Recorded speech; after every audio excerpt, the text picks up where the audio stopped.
India News Hour, India's voice to the world. I'm Tanvi Taneja. Coming up in the next hour. Russia and Ukraine to hold their first trilateral meeting with US officials in United Arab Emirates in a hope to end the 4-year-old conflict. EU Commission to propose major investment package for Greenland, while the US agrees to work with NATO on the Arctic island security. US President Donald Trump says big force is moving towards Iran. Also, UN Human Rights Council to hold an emergency session on Iran today. India's progressive pitch continues at the World Economic Forum in Davos with major investments in key sectors and a call for joint action to tackle global challenges on the agenda, the last day of the forum to witness remarks from world leaders. And Delhi wakes up to light rain and thunderstorm, snowfall in hilly regions as North India braves the winter chill.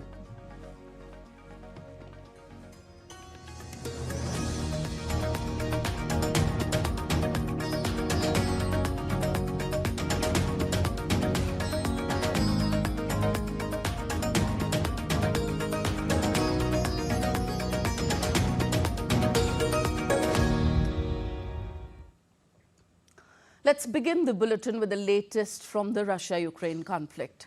Russia and Ukraine officials will hold their first trilateral meeting with the US officials in the United Arab Emirates, where talks will continue in military-to-military working groups.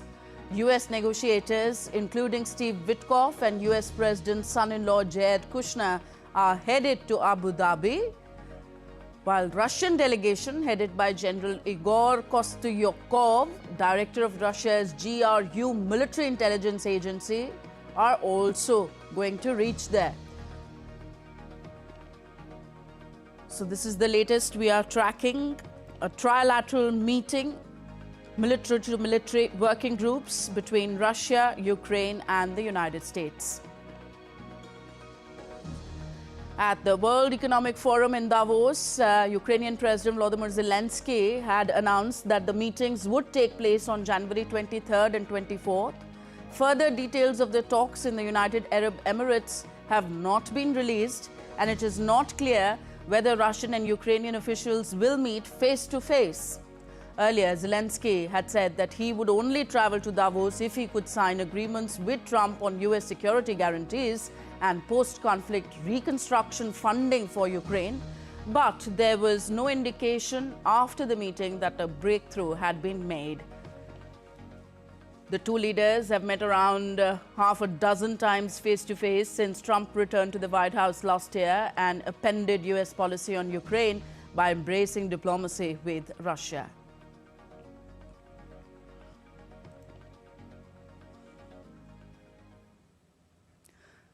So US President Donald Trump said that both Russian President Vladimir Putin and Ukrainian President Volodymyr Zelensky would like to make a deal to end the nearly 4-year-old conflict. You know, what's happened here is there were times when Putin didn't want to make a deal, times when Zelensky didn't want to make a deal, and it was like opposite times. Now I think they both want to make a deal, but we'll find out. Did something change that makes you think that Putin and Zelensky now are serious about it? Predictions. There are no changes. I think that President Putin would like to make a deal. I think that President Zelensky would like to make a deal. DD India's Akhilesh Suman joins us for more on the story. Akhilesh, what exactly is on the agenda for these military-to-military working groups, and do US officials see this as a confidence-building measure or the start of formal peace negotiations? Actually, Tanvi, military-to-military talks are very important because President Zelensky has been demanding for a long time that there should be security guaranteed to Ukraine in the face of any negotiation and in face of any ceasefire or stopping the war. So in that situation, there is a need, there is an utmost need that Russia gives a security guarantee to Ukraine, and also US gives security guarantee to Ukraine. Earlier, there was a time when Zelensky was seeking security guarantee from NATO forces, from Europeans, from Americans, but not Russians. His whole understanding was that if Europeans and US gives us security guarantee, there will be no Russian interference in Ukraine. But seeing the history, I think that it was decided that Russia needs to be on board for any security in Ukraine, because Ukraine is insecure not because of Europe, but it has problems with Russia. So in that way, Russia has to give security guarantee to Ukraine, and that is why it is the meeting is between militaries of Ukraine, Russia, and USA. In that situation, it will be interesting to see that whether Russian and US are talking, though no problem, but whether Ukrainian military officials will also join the meeting, it will be also interesting to see, because Ukrainian military officials need to be assured that there will be no problem for Russian side if there is security guarantee, if there is a stoppage of the war in future. So I think this is merely not just confidence building measure, but this is for tangible solution of any military disturbances, either from Ukrainian side or from Russian side or from European side, because all the three have to come on board to say that there will be no disturbance on Ukrainian soil, there will be no disturbance on Russian soil, and there will be no disturbance on European soil, because all the three parties are scared of each other. So that is why this meeting is very important between the military. Okay, military working group. Okay, given the lack of clarity on whether Russian and Ukrainian officials will meet face to face, how significant is this trilateral format, and what would count as a concrete outcome from these Abu Dhabi talks? Yeah, this is the format, and it has happened in past also among the many conflicting nations, that the main conflicting nations meet after some sort of understanding is created among the parties separately. Like in Gaza peace talk also, you have seen that Hamas was talking separately with US officials. Israel was talking separately with US officials. So a peace agreement has reached in that situation. So I think on the same line, that Ukraine and Russia will not talk, may not talk, directly in the trilateral. They may talk separately with US officials, but this format also works because, almost all points have been agreed. As President Zelensky has said in Davos, that just one point is left to for any settlement, and that is point of territory. So security guarantee issue, we are seeing that militaries are sitting, so security guarantee issue will be resolved in this meeting. Economic recovery, the reconstruction of Ukraine that has been devastated by conflict between Russia and Ukraine, these issues have almost been settled, as Zelensky has said.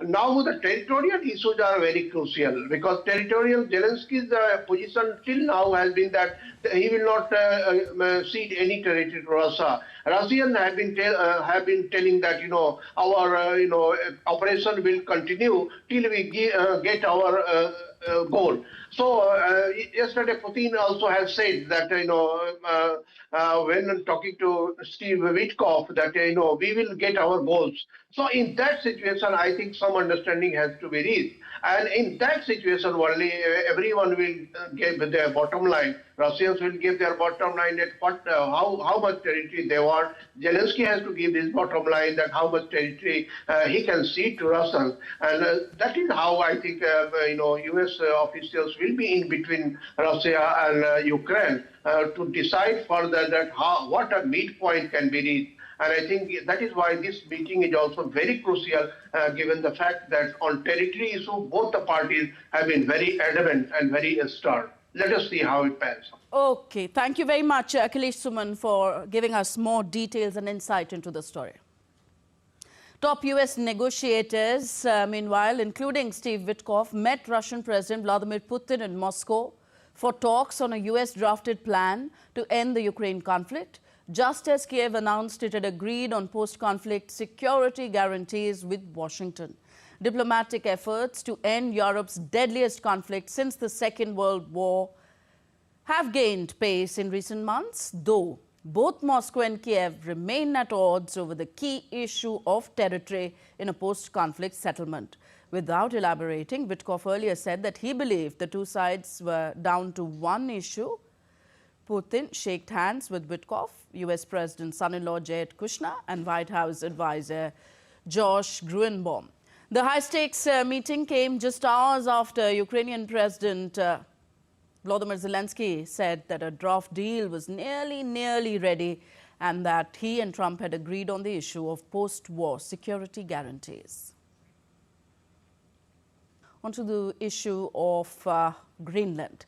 The European Commission chief Ursula von der Leyen announced plans for a major increase in European Union investment in Greenland aimed at supporting the island's economy, infrastructure and security amid growing tensions over US interest in the Arctic territory. The European Union leaders heaved a sigh of relief over Donald Trump's U-turn on Greenland as they met for an emergency summit in Brussels. The leaders said they want an EU-US trade deal to be back on track after the European Parliament suspended its ratification in protest over US pressure to acquire Greenland. Speaking at a press conference, European Commission President Ursula von der Leyen said that EU have collectively underinvested in the Arctic and Arctic security. We have collectively underinvested in the Arctic and Arctic security, so now it's high time to step up and to build on what we already achieved. Beyond investment, we also intend to deepen cooperation with the United States and all partners on the important topic of Arctic security. In particular, we believe we should use our defense spending surge on Arctic-ready equipment, a European icebreaker, for example, and we should strengthen our security and defense arrangement with partners in the region. While saying that they want to work on strengthening the transatlantic cooperation, EU Chief of Diplomacy Kaja Kallas said that they were ready to act if Trump was to threaten them again. Europe is not willing to junk 80 years of good transatlantic relationship because of disagreements. And if you look at the surveys that have been done also in America, then majority of Americans see Europe as their biggest ally. So I think this is the way it is, and we are willing to invest our time and energy in this. On his part, President Trump said that the United States would work with NATO on Greenland security aboard Air Force One. Trump said the plan he has for Greenland would be well received. We're all going to work together, and actually NATO is going to be involved with us. We're going to be doing in conjunction, parts of it in conjunction with NATO, which is really the way it should be. To be clear, will the U.S. own that? Have any expense, because we're not going to have expense. Now, Greenland Prime Minister Jens Frederik Nielsen has also come out and said that sovereignty and territorial integrity are a red line. Nielsen said he is not aware of the contents of a framework agreement about the Danish autonomous territory that US President Trump announced he had agreed after a meeting with NATO chief Mark Rutte. First of all, nobody else than Greenland and the Kingdom of Denmark have the mandate to make deals or agreements about Greenland and the Kingdom of Denmark without us. That's not going to happen. I don't know what there is in the agreement or the deal about my country that over some discussions I didn't attend. I don't know what concrete in it. What I'm saying is that we have a high-level working group that will sort things out. You're watching DD India News are still to come on the show. US oil companies to soon start drilling for oil in Venezuela, informs President Donald Trump.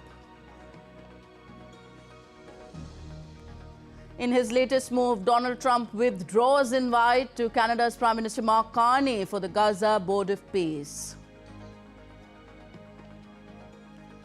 And Donald Trump to soon pick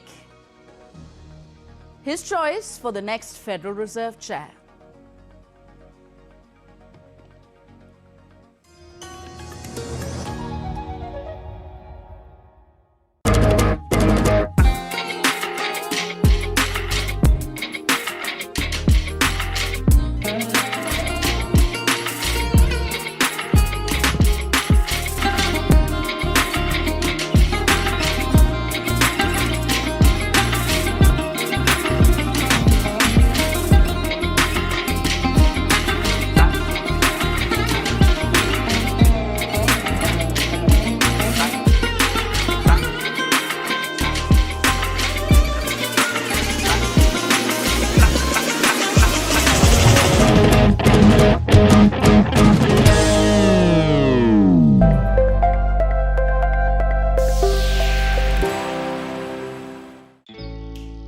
Jharkhand will mesmerize you with majestic nature, rich heritage and colorful culture. Johar. अरे it fits perfectly. Thank you. Full workout हो गया. Ready?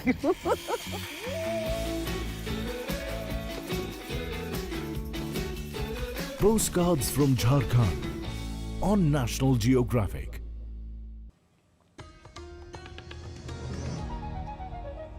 Welcome back. You're watching DD India News. I am Tanvi Taneja. On to West Asia now. Upping the ante, President Donald Trump said that a U.S. naval armada was heading towards the Gulf, maintaining pressure on Iran, although he has recently downplayed the prospect of imminent military action in the region. U.S. warships, including the aircraft carrier USS Abraham Lincoln, several destroyers and fighter aircraft started moving from the Asia-Pacific last week as tensions between Iran and the United States soared following a severe crackdown on protests across Iran in recent months. Last week, Trump pulled back from a threat to strike Iran over its deadly crackdown on anti-government protests after the White House said that Tehran had halted planned executions of demonstrators. But the Republican president on Thursday confirmed continuing military preparations. Trump reiterated that his threat to use force against Tehran had stopped 837 hangings of protesters. He also confirmed that he was open to talking with Iran. Stand with Iran. The U.S. has got sizable military assets. You know, we have a lot of ships going that direction, just in case. We have a big flotilla going in that direction. And we'll see what happens. We have a big force going toward Iran. I'd rather not see anything happen, but we're watching them very closely. I stopped 837 hangings on Thursday. They would have been dead. Every one of them would have been hung.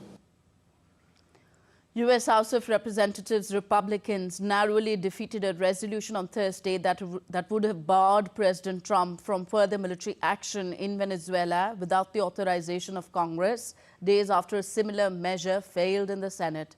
The House voted 215 to 215, a tie that defeated the resolution, which directs the president to remove United States armed forces from Venezuela.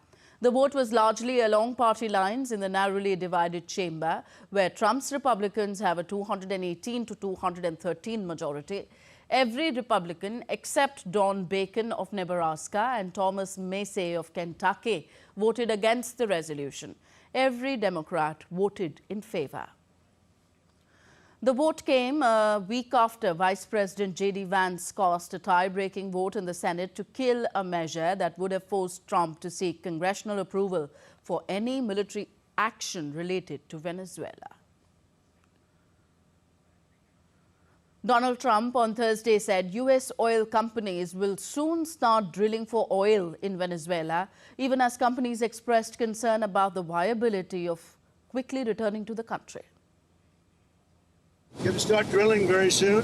We have the biggest companies in the world. We have them, and they're going to be going in. They're all negotiating right now, and we're representing the nation. And that's going to do two things. It's going to make the United States a lot of money, and it's also, I mean, it's going to make Venezuela a lot of money, but it's also going to bring down oil prices even further. In his latest move, President Trump withdrew on Thursday an invitation for Canada to join Gaza Board of Peace aimed at resolving the conflict. Trump wrote in a Truth Social post directed at Canadian Prime Minister Mark Carney, and I quote Trump here, "Please let this letter serve to represent that the Board of Peace is withdrawing its invitation to you regarding Canada's joining what will be the most prestigious board of leaders ever assembled at any time." Unquote. This comes after Canadian government said that it would not pay to join the body formed by Trump with the aim to end global conflicts. Carney and Trump have been at odds since Carney's speech at the World Economic Forum in Davos. Canadian Prime Minister Mark Carney hit back on Thursday at President Trump's inflammatory claim at the World Economic Forum that Canada lives because of the United States. Countries including France, Norway and Sweden have rejected invitations to join, though the likes of Israel, Hungary, Saudi Arabia, Turkey and Indonesia have signed on. US President Donald Trump on Thursday said he will soon announce his pick for the next Federal Reserve, their central bank chair.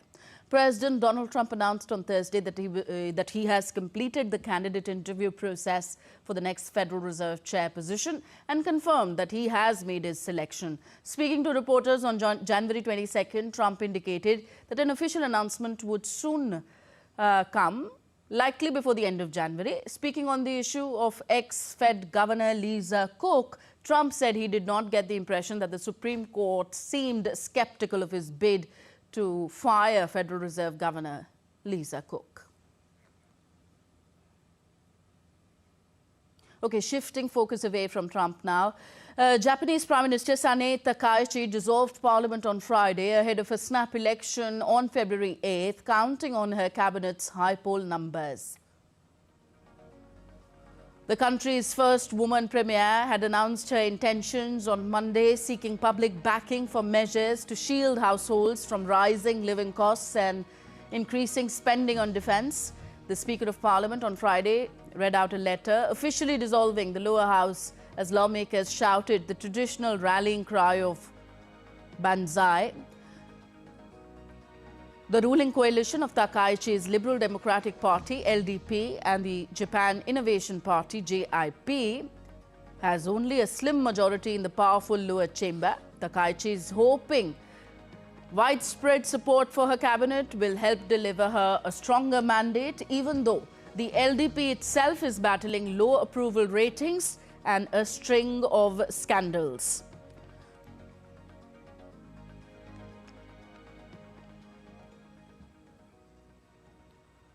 So for now, Japanese Prime Minister Sanae Takaichi has dissolved Parliament on Friday.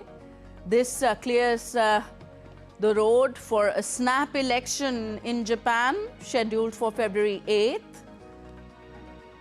Takaichi, the first woman Prime Minister of Japan, is counting on her cabinet's high poll numbers. The country's first woman premier had announced her intentions on Monday, seeking public backing for measures to shield households from rising living costs and increasing spending on defense. So the Speaker of Parliament on Friday read out a letter officially dissolving the lower house as lawmakers shouted the traditional rallying cry of Banzai. If we talk of numbers, the ruling coalition of Takaichi's LDP and JIP have only a slim majority in the powerful lower chamber. LDP stands for Liberal Democratic Party, which is of Sanae Takaichi's party, and Japan Innovation Party, JIP. Takaichi has done this to get widespread support for her cabinet. She hopes that the snap elections will help deliver her a stronger mandate, even though the LDP itself is battling low approval ratings and a string of scandals.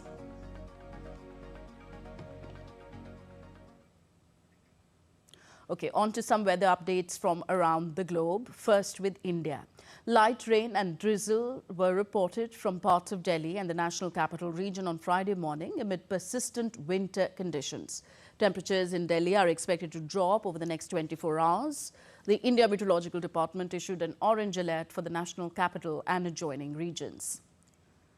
Isolated hailstorms are likely in parts of Punjab, Haryana and West Uttar Pradesh. A strong western disturbance has also been active in Himachal Pradesh, leading to forecast of heavy rain and snowfall in the mountains for the next few days starting from today. An orange alert has been issued specifically for heavy snowfall in some areas of Chamba, Kullu and Lahaul Spiti districts today. In Jammu and Kashmir, the IMD has forecast major snowfall in the Kashmir Valley and Pir Panjal regions from early Friday. The holy shrine of Vaishno Devi witnessed the season's first snowfall on Thursday, covering the Trikuta hills in a pristine white blanket and transforming the pilgrimage route into a picturesque winter landscape. Snowfall has impacted flight operations to and from Srinagar in Jammu and Kashmir, resulting in extended wait times for passengers. And now let's connect with DD India correspondent Rachna Verma in Shimla. Rachna, how severe is the snowfall expected to be in districts like Chamba, Kullu and Lahaul Spiti? And have there been any advisories issued from the local administration for residents and tourists? Hi, Tanvi. So, Himachal Pradesh has definitely waiting for the snowfall for a very long time. And people, despite of bringing, a little problems when snowfall comes, but people are very happy, when it comes to the snowfall because it's a long-awaited snowfall. When it comes to the Chamba, Lahaul Spiti and the district which has been issued a heavy rainfall, so the few advisories has been given by the weather department, there is some problem maybe in a daily things like electricity and water supply. Apart from that, there is lighting when it comes to the traffic. Commute can be one of the problems and communication, of course, one of the problems. So advisory is there that avoid travel as much as possible. Apart from that, electricity is one of the main issues. So if the electricity comes up, so people needs to be charged their phones and everything very much. Though this is a very awaited snowfall here, and people are very happy and enjoying because of the because of the snow drought. People have not able to do their rabi crops. So now the people are hopeful that that this will bring a lot of sigh of relief to them. Over the next few days, what is the impact going to be on road connectivity, power supply and essential services in the hilly regions? Definitely that is going to be one of the issue, but administration has been prepared way back. It's been a 1.5, the weather is winter season is a 1.5 month delay. So somewhere administration is already prepared. When it comes to the traffic management, so since it is snow falling from last night, from midnight, so people are in the police services are always always on the roads. They are managing the roads. They are managing the vehicles which is stuck into the roads. And the advisory has been given that please avoid unnecessary travel. There is one advantage since there is a school holidays here. So one of the advantages that there is no need to close the school. So one of the advantages is that because of that, the traffic is not very much, but the administration is expecting that because of the snowfall, there may be a high possibility that tourists may be expected. But the advisory has been given that they should come with the full things, Yeah, preparations, making the preparations for for a longer snow spell. Thank you very much, Rachna Verma, for joining us at the moment on DD India. Okay, Moving on to the US now, where nearly half the population could be affected by a massive storm that is expected to dump over a foot of snow on the East Coast and deliver freezing rain from Texas through Georgia. Travel disruptions, power outages and frigid temperatures are expected to affect 150 million Americans. As many as 6,000 flights could be cancelled as a result of the storm. The Arctic blast of cold weather is also predicted to challenge the US power grid. And we now take a look at what else is making news around the world. Thousands of guaiacan trees have burst into vibrant yellow bloom in southern Ecuador following the season's first rains, transforming nearly 40,000 hectares of forest in Mangahurco into a golden landscape. The rare week-long natural phenomena occurs just once a year and has drawn national and international tourists eager to witness the fleeting spectacle and explore the region's scenic beauty. As Lunar New Year approaches, flower markets across Vietnam are entering their busiest season with growers racing to prepare blooms for Tet celebrations. In Ho Chi Minh City, farmers carefully tend flowers to ensure timely, vibrant blossoms, while in Vi Long province, growers are shifting to smaller apricot trees as consumers tighten spending amid economic challenges. Vietnamese musicians this year are blending traditional art forms with modern sounds, reflecting a renewed public interest in cultural heritage. Songs fuse folk rhythms and instruments with contemporary melodies, while performances showcase classical arts alongside modern experimentation, proving that traditional forms can thrive when creatively reimagined.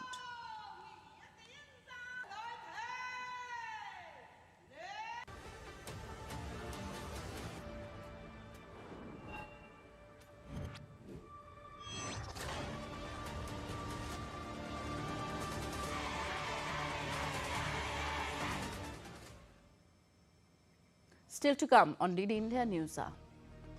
India and the European Union are set to strengthen their strategic partnership with the signing of a landmark trade deal.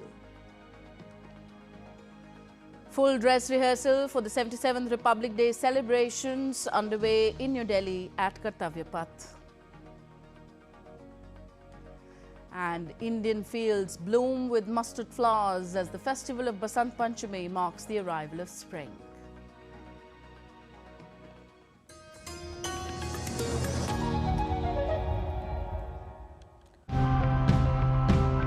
Every time I open my wardrobe, I wonder how many of these clothes do I actually need?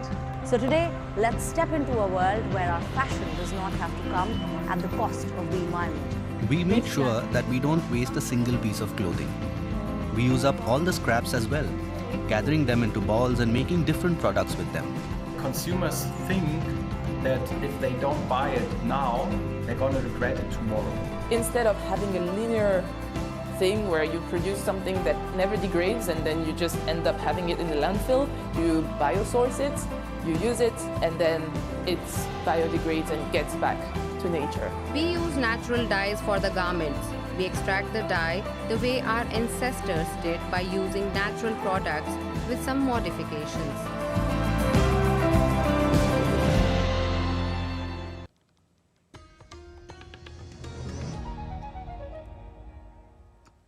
Thank you for staying with us on DD India News Hour. I am Tanvi Taneja. Now let's shift to updates coming from Davos World Economic Forum 2026. India's progressive pitch at the forum, which began on January 19th and concludes today, has drawn sharp attention. From energy sector to global deals, India made a remarkable achievement. The country pushed hard for more renewable energy, guided by the idea of one Earth, one family, one future. This vision underlined India's call for joint action on green growth. India also underlined solutions to tackle global challenges. Overall, Davos 2026 boosted India's image as a leader in energy shifts and investment. With climate risks growing, the focus on renewables fits the global need. India's story of scale and strength shared at the forum draws partners for a shared path ahead. As deals flow in, the country steps up its role in a world seeking balance. The sessions could spark real changes from job creation to green tech, aiding India's long goals and vision of Developed India, Viksit Bharat. India's Union Minister of Civil Aviation, Khajuraho Ram Mohan Naidu, met with the European Union Transport Commissioner, Apostolos, on Thursday at the World Economic Forum's Global Economic Summit in Davos. The meeting focused on innovations such as sustainable aviation fuel, prioritizing environmentally friendly transportation and green aviation. This discussion took further momentum gave further momentum to India-European Union cooperation in the aviation sector to the next level, further strengthening EU-India relations and increasing participation in global green aviation initiatives.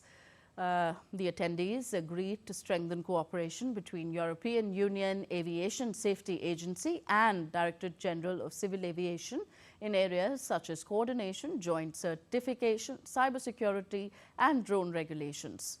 This will elevate safety standards in India's aviation sector to a higher level. The meeting will be a strong step towards promoting environmental sustainability, improving safety and encouraging innovation in India's aviation sector. Also at Davos, India pitched a $300 to $350 billion clean energy investment opportunity to global investors. Renewable Energy Minister Prasar Joshi highlighted policy stability, falling tariffs and 267 gigawatt non-fossil capacity. All this positioning India as a future-ready green energy hub. DD India's Tapas Bhattacharya reports. India has made a strong global pitch for clean energy investment at the World Economic Forum 2026 in Davos, positioning itself as one of the world's largest and most investment-ready green energy markets.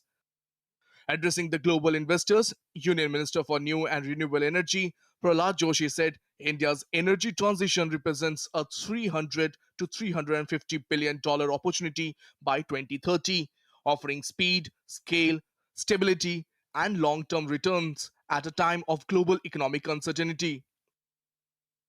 India has already built 267 gigawatts of non-fossil fuel capacity as of December 2025 and is firmly on track to meet its 2030 clean energy goals. 267 gigawatt we have already reached as far as renewables are concerned. Means more than 52% of the energy mix is from the renewable now. We are having the manufacturing capacity of 144 gigawatt of module manufacturing, 27 gigawatt of cell manufacturing, which is going to shortly reach 50 gigawatt. The pitch rests on affordability, reliability, and energy security. Rapidly falling renewable tariffs, grid modernization, competitive battery storage, and green hydrogen cost have made clean energy central to India's growth strategy. The government highlighted policy certainty, strong state-level execution, and a growing domestic manufacturing base as key strength for global investors. At Davos, India projected itself as a stable, future-ready destination for global clean energy capital. Tapas Bhattacharya's report, DD India.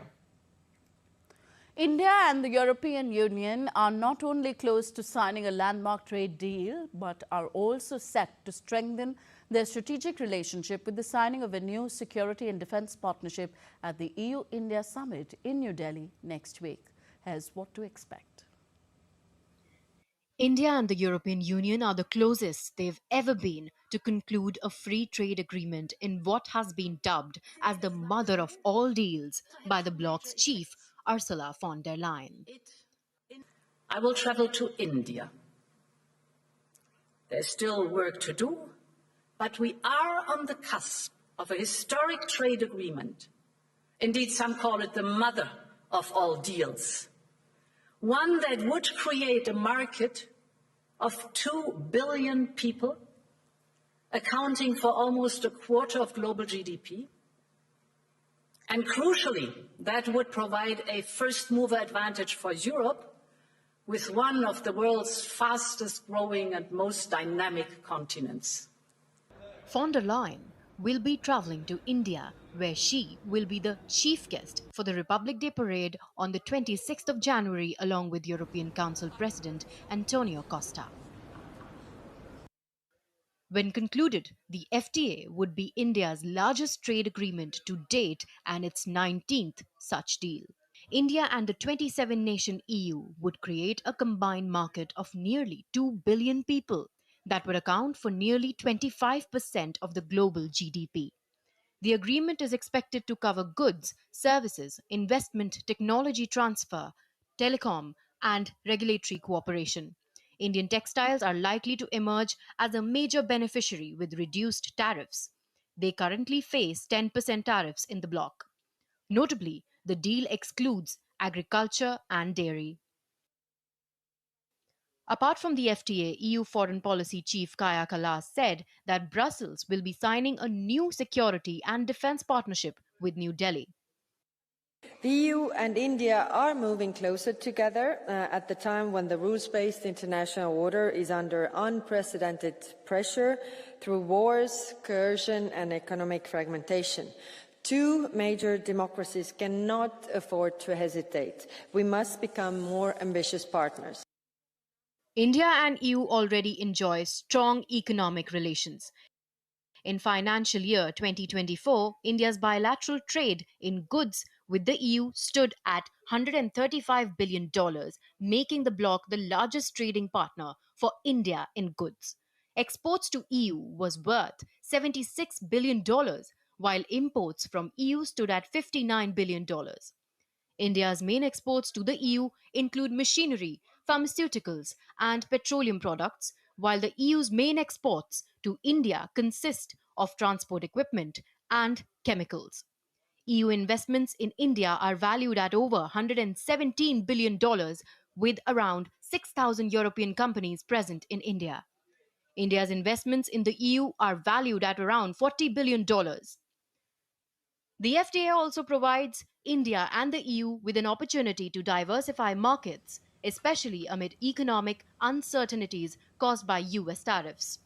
Bureau Report, DD India. Prime Minister Narendra Modi is visiting Kerala on Friday to lay the foundation stone, inaugurate and flag off various developmental projects in Thiruvananthapuram today. In a major boost to rail connectivity, Prime Minister Modi in a short while from now will flag off 4 new train services, including 3 Amrit Bharat Express trains, 1 passenger train that will boost long distance and regional connectivity across southern states of India. The Prime Minister will also launch the PM Swanidhi credit card and disperse loans to 1 lakh street vendors. It will provide interest-free UPI-linked credit to support liquidity, digital payments and formal credit history building.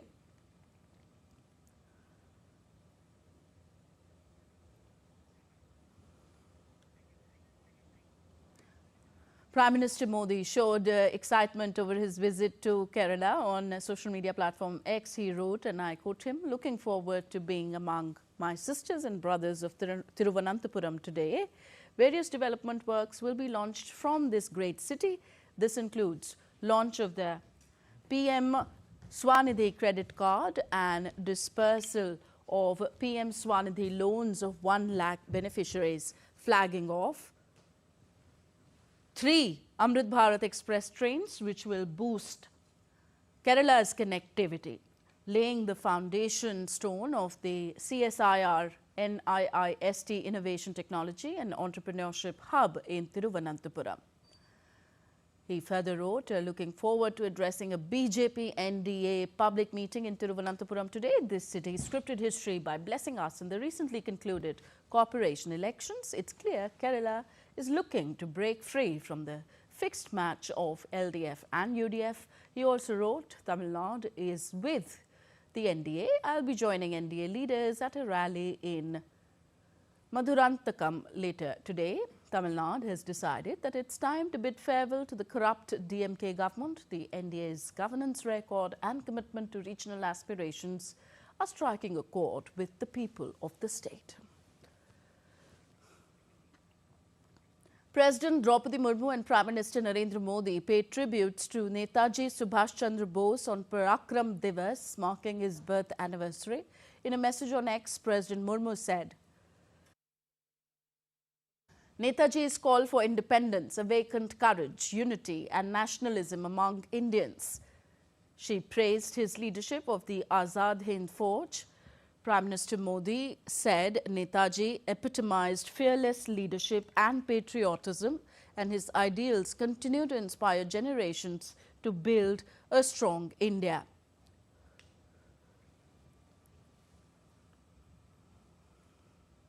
Union Home Minister Amit Shah honoured Netaji Subhash Chandra Bose, stating that his legacy fills India with patriotism. He highlighted Netaji's leadership of the Indian National Army and the historic 1943 flag hoisting in the Andaman and Nicobar Islands, urging the youth to draw inspiration from his immense courage and sacrifice.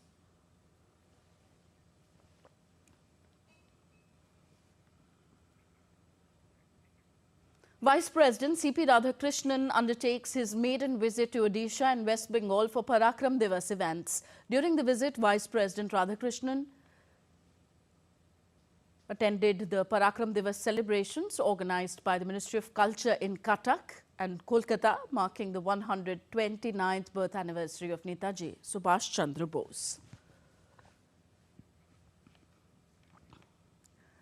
The national capital witnessed heightened security and elaborate traffic arrangements on Friday as the full dress rehearsal for the 77th Republic Day celebrations is being held along Kartavya Path and adjoining areas. The rehearsal follows the same route and schedule as the main parade on January 26th. The parade rehearsal will begin at 10:30 a.m. from Vijay Chowk and proceed through Kartavya Path. Commuters have been advised to avoid the parade route and surrounding areas during the rehearsal hours and to use public transport wherever possible. Traffic restrictions are expected to remain in force from early morning until the conclusion of the event. Today is Basant Panchami. The next few days will be filled with enthusiasm, with nature blooming to its best. The festival of Basant Panchami is dedicated to the worship of Goddess Saraswati, the deity of knowledge. DD India's Adamya Mishra reports. Basant Panchami marks the end of the winter season and the arrival of spring, symbolizing the confluence of nature and knowledge. Celebrated on the 5th day of the bright fortnight of the Hindu month of Magh, the festival brings visible transformation in nature. Greenery spreads across the landscape, colorful flowers bloom, and the atmosphere is filled with renewed energy and enthusiasm.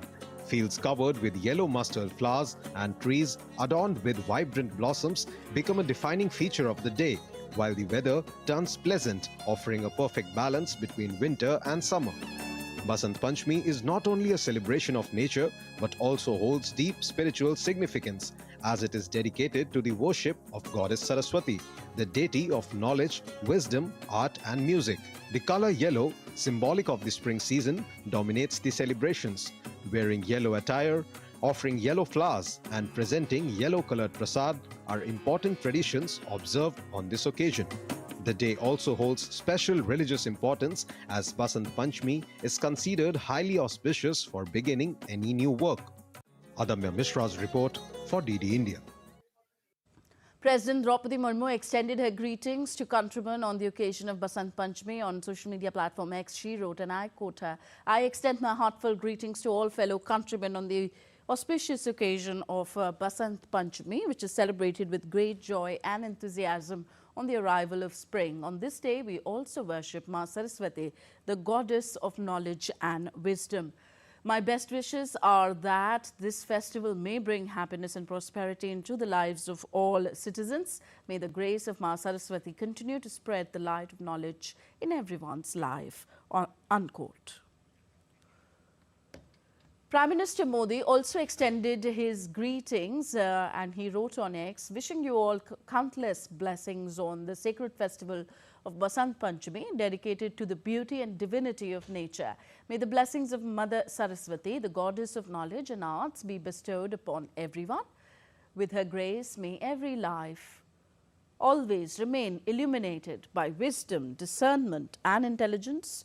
This is my heartfelt prayer." Unquote. US President Donald Trump expressed his satisfaction over the recent deal allowing TikTok to continue operating in the United States under a majority American-owned structure.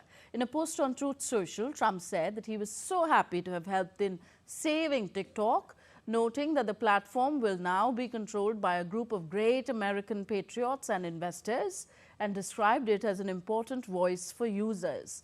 Trump credited the deal in part for his strong performance with the youth vote in 2024 presidential election and expressed hope that he will be remembered by TikTok users in the future.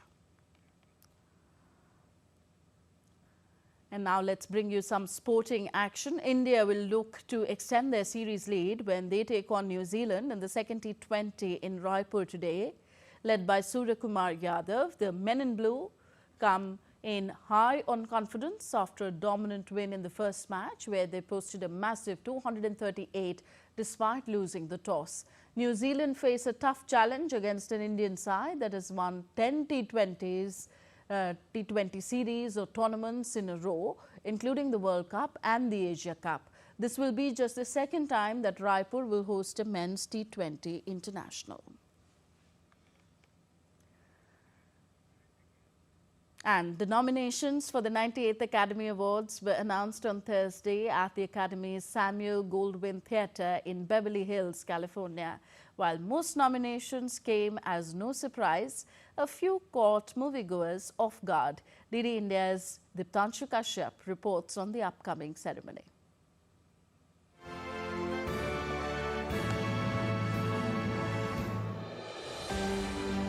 The award season celebrating the best of 2025 has gained fresh momentum with the announcement of the Oscar nominations for the 98th Academy Awards.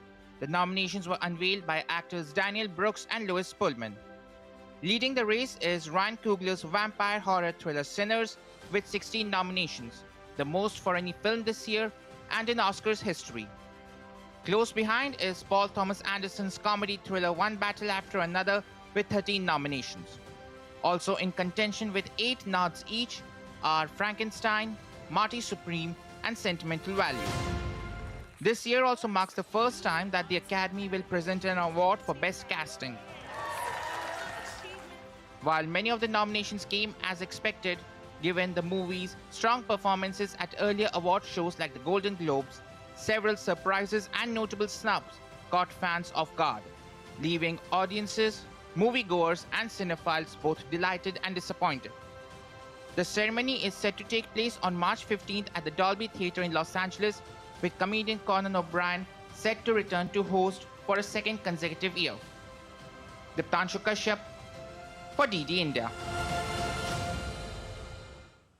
With that, it's a wrap on DD India News Hour. Do let us know your thoughts on the news of the day. You could connect with us on our different social media portals at DD India Live. Thank you for tuning in. News and updates continue on our channel. Stay tuned.